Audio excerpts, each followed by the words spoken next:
Bəli, çox doğru qeyd elədiniz. Artıq səhər saatlarından Bakıda və Abşeron yarımadasında dumanlı hava şəraiti müşahidə olunur. Dumanın əmələ gəlməsinə səbəb gündüz saatlarında temperaturun yüksək olması, gecə saatlarında isə temperaturun aşağı inməsi və yerüstü təbəqənin soyuması ilə əlaqədardır. Və dumanlı hava şəraiti 18-i gündüzədək fasilə davam edəcəyi gözlənilir. Və yaxın günlərdə, yaxın 2-3 gün ərzində də ölkə ərazisində hava şəraiti mülayim, əsasən yağmursuz keçəcək. Belə ki, Bakıda və Abşeron yarımadasında hava şəraiti əsasən yağmursuzdur və mülayim cənub-qərb küləyi arabir güclənəcək. Havanın maksimal temperaturu isə 14-18 dərəcəsi olacaq.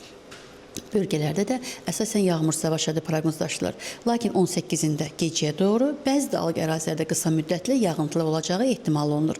Mülayim qərb küləyi əsəcək. Havanın maksimal temperaturu Aran rayonlarında 17-22, dağlıq ərazilər isə 12-17 dərəcə isti olacaq. Belə ki, yaxın 2-3 gün ərzində ölkə ərazisində hava şəraitində mühüm bir dəyişiklik gözlənilmir.